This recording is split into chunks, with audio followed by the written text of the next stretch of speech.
Prove कर दिया ना कुलवंत बाजीगर नशे में शामिल है, तो हमने मान लिया कि उसके साथ चालान हुआ था। और कैसे प्रूव होता है? मैं ये कह रहा हूँ कुलवंत बाजीगर के भतीजे का नशे के तस्करों के साथ चालान हुआ था ना, हुआ था ना।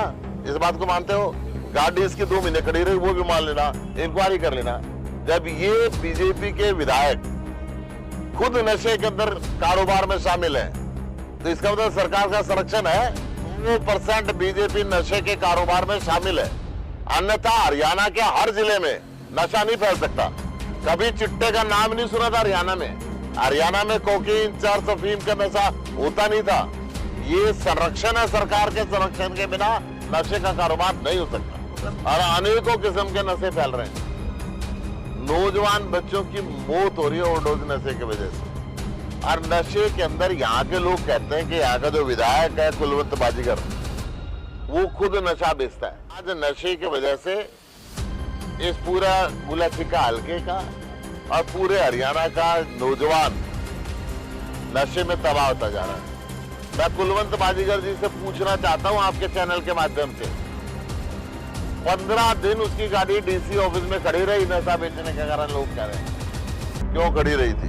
कुलवंत बाजीगर ही दे सकते हैं। क्या वो नशे के कारोबारी है? और नशे के कारोबारी में उनकी गाड़ी इन्वॉल्व रही, और उस गाड़ी को डीसी साहब ने क्यों पकड़ा?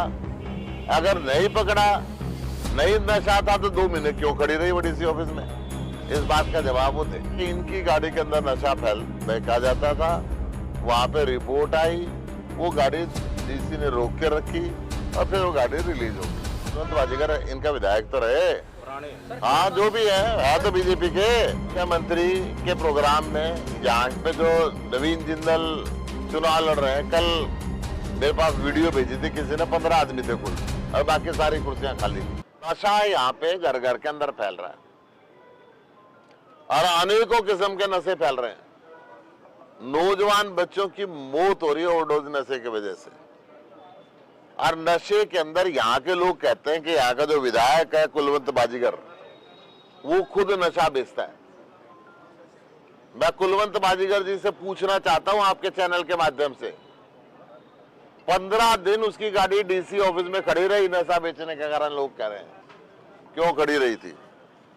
और क्या सेटिंग हुई कि फिर बिना मुकदमा दर्ज हुए वो गाड़ी वहां से आ गई? 2 महीने गाड़ी एक बार उनकी खड़ी रही वहां पे डीसी ऑफिस में। कहीं ना कहीं जिस अधिकारी जो नशे के खिलाफ बोलता है, इसकी सूचना पे गाड़ियों को रोकता है, या तो उस अधिकारी के ट्रांसफर करवा देते हैं या सेटिंग कर लेते हैं। सर ये कौन सी गाड़ी थी, कब तक खड़ी रही है? 2 महीने खड़ी रही डीसी ऑफिस में। जो यहाँ के लोगों ने मुझे, कैथल के लोगों ने मुझे बताया, कल मैं रात को कैथल रुका था, तो उन्होंने बताया कि इनकी गाड़ी के अंदर नशा फेंका जाता था। वहां पे रिपोर्ट आई, वो गाड़ी डीसी ने रोक के रखी और फिर वो गाड़ी रिलीज हो गई। तो इसका स्पष्टीकरण कुलवंत बाजीगर ही दे सकते हैं। क्या वो नशे के कारोबारी है? और नशे के कारोबारी में उनकी गाड़ी इन्वॉल्व रही, और उस गाड़ी को डीसी साहब ने क्यों पकड़ा? अगर नहीं पकड़ा, नहीं नशा था, तो 2 महीने क्यों खड़ी रही वो डीसी ऑफिस में? इस बात का जवाब वो थे। आज नशे की वजह से इस पूरा गुलाछिका हल्के का और पूरे हरियाणा का नौजवान नशे में तबाह होता जा रहा है। हर घर का चिराग इस बुरी लत के अंदर पड़ता जा रहा है। विधायक तो ईश्वर सिंह है जी, कुलवंत बाजीगर तो नहीं है। कुलवंत बाजीगर इनका विधायक तो रहे, पुराने। हाँ जो भी है तो बीजेपी के। मैं जिसका नाम आया वो बता रहा हूँ। विधायक तो सर क्या मानते हैं कि बीजेपी भी आरोप लगाते हैं ये भी नशे का कारोबार करते हैं, जो आपके साथ में बैठे हुए हैं? उन्होंने आरोप तो ये भी लगा दिए थे, पर साबित तो नहीं कर पाए। क्या कहोगे? देखिए, एक मिनट, मैं तो चैलेंज करता हूँ, इनके बीच में भी बोलना नहीं चाहिए। मैं तो चैलेंज करता हूँ, आओ करो साबित। देखिए मैं तो सीधी सीधी बात कर रहा हूँ। कैथल वालों ने मुझे बताया, और वो पूछ रहे 2 महीने गाड़ी क्यों खड़ी रही वहां पे डीसी ऑफिस में? कोई कारण था? नशा उसमें पकड़ा गया। मानते हैं बीजेपी प्रोटेक्ट कर रही थी अपने विधायक? 100% बीजेपी नशे के कारोबार में शामिल है, अन्यथा हरियाणा के हर जिले में नशा नहीं फैल सकता। कभी चिट्टे का नाम नहीं सुना था हरियाणा में। हरियाणा में कोकीन, चरस, अफीम का नशा होता नहीं था। ये संरक्षण है, सरकार के संरक्षण के बिना नशे का कारोबार नहीं हो सकता। मुख्यमंत्री के एक प्रोग्राम में कुर्सियां खाली पाई जाती हैं।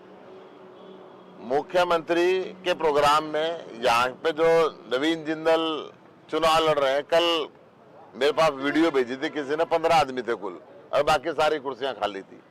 ये पोजीशन आज बीजेपी और जेजेपी को गांव में घुसने नहीं दिया जा रहा। गांव में लोग इनका विरोध कर रहे हैं, शहर के लोग भी अब इनके डर से वो बिल्कुल त्रस्त हो चुके हैं। नवीन जिंदल को मुख्यमंत्री का नाम नहीं पता है, वो मनोहर लाल को मनोहर लाल सैनी कहते हैं, मनोहर लाल खट्टर को मनोहर लाल सैनी कहते हैं। वो भाई हवाई जहाज में चलते हैं, हेलीकॉप्टर में एक क्षेत्र से दूसरे क्षेत्र में जाते हैं और पूरा का पूरा अगर धरती पे चले, लोगों के बीच में रहे, तो जो फाइल नहीं उठाता ना उसको कट्टे ना उठाने पड़े। ये पूछने पर उनका ये कहना था कि मैं स्वतंत्र हूँ, बाहर भी जा सकता हूँ और हवाई जहाज में भी, हेलीकॉप्टर में भी घूम सकता हूँ। रहे, स्वतंत्र रहे, रहना अच्छी बात है, परंतु प्रदेश की जनता, हल्के की जनता जब एमपी चुनती है तो वो इमरजेंसी भी होती है, हल्के में किसी का एक्सीडेंट भी जाता है, कहीं आग भी लग जाती है, अगर उसे संपर्क ही नहीं कर पाए तो ऐसा एमपी किस काम का। जो एमपी ये ना कह सके कि प्रधानमंत्री नरेंद्र मोदी ने 1,86,000 करोड़ रुपए कोयला चोरी का जो आरोप लगाया था वो सच्चा था कि झूठा था। पत्रकार पूछे तो कहता है एकांत में बताऊंगा। तो आप इसका लगा सकते हो कि कितना मजबूर प्रत्याशी है। सर, एक कैंडिडेट है यहाँ से अभय चौटाला जी, उनको लोग कह रहे हैं वोट काटने के लिए आए हैं, तो वो ये जवाब देते हैं कि मैं वोट काटने नहीं आया, जो मेरे पे आरोप लगा रहे हैं उनकी गर्दनें काटने आया हूँ। देखो, गर्दन तो ये देश है, कौन किसकी काट सकता है। इन बड़े बोलों से तो उनकी सीट एक रहेगी, अरब की जनता एक भी खोस लेगी। पूरा का पूरा वो बीजेपी की मदद में रहे हैं हमेशा, ये खानदान ही बीजेपी की मदद में रहा है और अब भी बीजेपी के लिए काम करने के लिए आए हुए हैं। वो अपना जनाधार खो चुके हैं। सर, आपने नशे की बात की, लगातार बीजेपी के लोग कहते हैं कि पंजाब से नशा हरियाणा में आता है, तो अब पंजाब में आम आदमी की जब पंजाब में बंद कर दिया, आम आदमी पार्टी की सरकार आ गई, तो हरियाणा नशा क्यों बेच रही है? पंजाब में भी बिकता था, हो गया बंद। पंजाब में बंद। मैं ये कह रहा हूँ, कुलवंत बाजीगर के भतीजे का नशे के तस्करों के साथ चलान हुआ था ना, हुआ था ना, इस बात को मानते हो? गाड़ी इसकी 2 महीने खड़ी रही, वो भी मान लेना, इंक्वायरी कर लेना। जब ये बीजेपी के विधायक खुद नशे के अंदर कारोबार में शामिल है, तो इसका मतलब सरकार का संरक्षण है। ये बात तो पत्रकार बैठे हुए मान रहे हैं कि उसके भतीजे का नशे के तस्करों के साथ चलान हुआ, तो नशे के कारोबार में तो है ही। और नशे के कारोबार में जब है तो यही हम कह रहे हैं कि नशे के कारोबार में है, खुद नशा खुद बेचती है बीजेपी।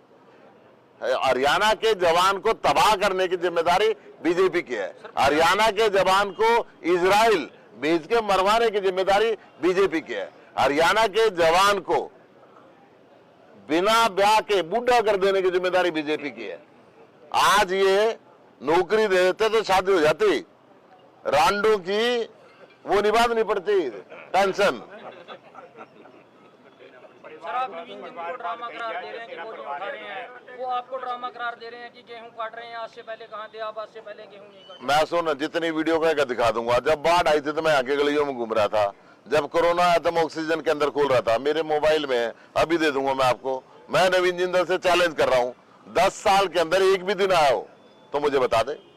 संसद के अंदर मैंने हरियाणा के बेरोजगारों की आवाज उठाई, संसद के अंदर मैंने हरियाणा के किसानों की आवाज उठाई, संसद के अंदर मैंने हरियाणा के व्यापारियों की आवाज उठाई, हरियाणा के अपराध की आवाज उठाई, हरियाणा के अंदर भ्रष्टाचार की आवाज उठाई। उसने एक आवाज उठाई हो, मैं चैलेंज कर रहा हूँ। बीजेपी का एक आरोप ये भी है कि आपके द्वारा लगातार आरोप लगाए जाते हैं, चाहे कुरुक्षेत्र के पार्क की बात हो चाहे अन्य बातों की हो, लेकिन उसको किसी भी प्लेटफॉर्म पर प्रूव नहीं किया जाता।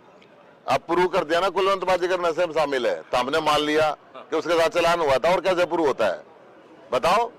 क्या प्रूव करवाना मैं अभी करता हूँ, क्या प्रूव करवाना चाहते हो? कुरुक्षेत्र थीम पार्क में करोड़ों रुपए घोटाले का आरोप करोड़ रुपए घोटाले का नहीं, घोटाले की बलि चढ़ गया, बना ही नहीं पूरा आज तक। तो सर, वो प्लेटफॉर्म पर किसी पर प्रूव तो नहीं हुआ ना? प्रूव कैसे, जब बना ही नहीं, करोड़ों रुपए खर्च हो गए और चीजें नहीं बनी, और कैसे प्रूव होता है? जनता का पैसा करोड़ों रुपए लग जाए और कुछ ना बने। क्षेत्र के लिए सर आपका क्या विजन है? कैथल का सिटी स्क्वायर के लिए कितनी बार शाबाशी की गर्दन थपथपा ली इन्होंने, नवीन जिंदल को बना के सिटी स्क्वायर। भ्रष्टाचार के अड्डे चढ़ गया। कैथल में बड़े बनाए स्टेडियम इन्होंने राख कर दिए, सारे स्टेडियम खराब हो गए। कैथल में चारों तरफ सड़कें टूटी हुई है, बता दो, सारी भ्रष्टाचार के अड्डे चढ़ गई। आप मेरे साथ चलो जोन से गांव में, मैं दिखाता हूं आपको एक भी सड़क साबुत मिल जाए तो। भ्रष्टाचार और कैसे होता है, जनता का पैसा खा जाए, ये प्रूव है। और ये जिसका प्रूव 25 मई को वोट का बटन जनता दबाएगी, वो सबूत सामने आ जाएगा।